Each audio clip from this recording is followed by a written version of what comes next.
Hello everyone. এই ভিডিওতে আমরা মিসিং ভ্যালু হ্যান্ডেল করব কিভাবে প্রেডিক্টিং এর থ্রুতে। ওকে, সো আমাদের কাছে অলরেডি আগের যে ডাটা সেটটা ছিল গত ভিডিওতে আমরা দেখেছি, সেই ডাটা সেটে আমরা নিয়েছি ফিচার এক্স এবং ওয়াই। আমি কনভার্ট করলাম এটাকে। তো আমরা ডাটা ফ্রেমটাকে দেখে নিই একটু।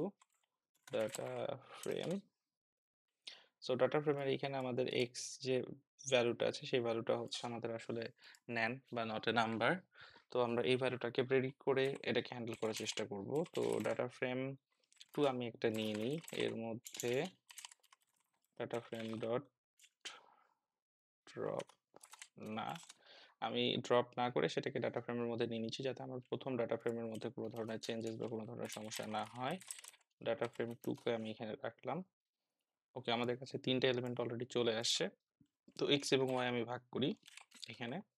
সো এক্স এবং ওয়াই ভাগ করার ক্ষেত্রে আমার খেয়াল রাখতে হবে, যেহেতু আমার কাছে এখানে এক্স এর ভ্যালুটাই নেই, তাই এক্সটাই আসলে ওয়াই হয়ে যাবে। এখানে Y equal to data frame two. Data frame two এর আমি কোন পার্টটাকে নিতে চাচ্ছি? আমি ওয়াইটাকে নিতে চাচ্ছি। ওয়াই এর উপরে নির্ভর করে আমি এক্সটাকে প্রেডিক্ট করতে যাচ্ছি। তাহলে X equal to data frame two of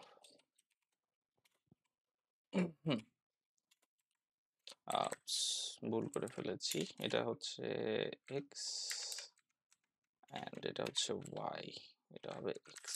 ওকে, তাহলে আমি এক্স এর উপরে নির্ভর করে ওয়াই কে আমি এখন প্রেডিক্ট করতে যাচ্ছি। তো আমি এই দুটোকে এখানে রেখে দিলাম। ফ্রম স্কেলার ডট নেইবার্স আমি কে নিয়ারেস্ট নেইবার ইউজ করব, কারণ এখানে আমি জানি না আসলে দুটোর মধ্যে রিলেশনশিপ কি। তো নেইবারিং অ্যালগরিদম ইউজ করাটা সব থেকে বেটার হবে। ইম্পোর্ট কে এন এন, যেহেতু আমি কে এন এন রিগ্রেসর আমি ইউজ করতে যাচ্ছি, কারণ আমি জানি না আসলে এখানকার ভ্যালুটা কি হবে এটা। তো আমি এর উপরে নির্ভর করে রিগ্রেশনের থ্রুতে আমি এই ভ্যালুটা বের করার চেষ্টা করতেছি। সো লিনিয়ার রিগ্রেশন আমি এই কারণে ইউজ করতেছি না, কারণ আমি জানি না এদের মধ্যে আসলে লিনিয়ার রিলেশনশিপ আছে কিনা, এবং লিনিয়ার রিলেশনশিপ বের করার মতো সিচুয়েশনও আমার কাছে নাই। ফর এক্সাম্পল এই ক্ষেত্রে মনে করে নিলাম আমরা, এবং কে নিয়ারেস্ট নেইবার এই ক্ষেত্রে ভালো পারফর্ম করবে আমরা মনে করতেছি, তাই তো আমরা এখানে যে কোনো ধরনের রিগ্রেশন ইউজ করতে পারি, সমস্যা হওয়ার কথা না। তো আমরা K nearest neighbour K N N use করি।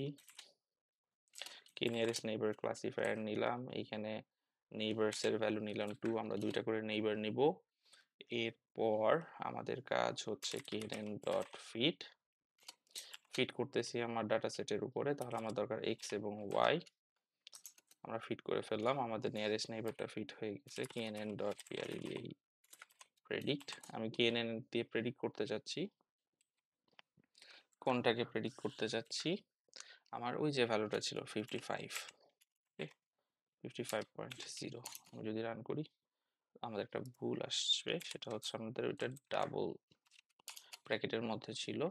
সো আমাদের এখানে এসেছে 3.85, which is not bad, কারণ আমাদের এখানে 55 এর জন্য, যেহেতু 4.4 এর জন্য আসছে 44.4, তাহলে 55 এর জন্য আসার কথা ছিল 5.5। So we're not that far enough, কারণ আমরা কাছাকাছি আসি 3.85। সো আমরা যদি এখানে 3.85 ইউজ করি, এই জায়গাতে 3.85 দ্বারা রিপ্লেস করি, তাহলে আমাদের রেজাল্টটা অ্যাটলিস্ট বেটার আসবে, এবং আমাদের এই যে অবজারভেশনটা আছে অবজারভেশনটাকে বাদ দিতে হচ্ছে না। তো এখানে আমাদের খেয়াল রাখতে হবে, আমাদের অবজারভেশনের ক্ষেত্রে যদি ছোট ডাটা হয়, খুবই কম পরিমাণ ডাটা নাল ভ্যালু থাকে যেটাকে আসলে আমরা হ্যান্ডেল করতে পারি, তো সেই ক্ষেত্রে আমরা এই ধরনের কাজ করে হ্যান্ডেল করতে পারি। আমাদের ডাটা সেটের, সেই ডাটা সেটের উপরে পারফরমেন্স তুলনামূলক ভালো আসবে যদি আমরা এটাকে ডিলিট করে দিই। তার থেকে এটাকে আমরা ডিলিট করে দিই, বা আমরা ইমপিউটেশনের মাধ্যমে মিন মিডিয়ান মোড দ্বারা এটাকে ফিল করতে পারি, ফিল না উইথ মিন মিডিয়ান মোড।